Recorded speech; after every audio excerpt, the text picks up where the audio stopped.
स्वराज्याचा जो नकाशा आहे तो नकाशा कुठेतरी फुटण्याचा प्रश्न झालेला आहे, त्याबद्दल काय सांग? मग तुम्ही प्रेस कशासाठी आहात? तुम्ही का नाही आवाज उठवत? हे अतिशय सिरियस मामला आहे.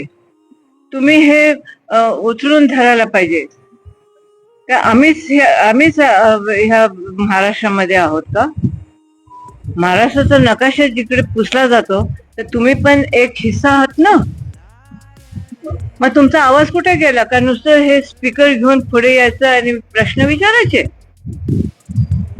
ही अतिशय धोक्याची घंटा आहे. ही अतिशय सिरियस गोष्ट आहे आणि हे असं चालणार नाही. कालांतराने बघता बघता बघता शिवाजी महाराजांवर देखील पडदा पडू शकतो आणि तोच प्रयत्न चाललाय असं मला वाटतं. नाही चालणार हे.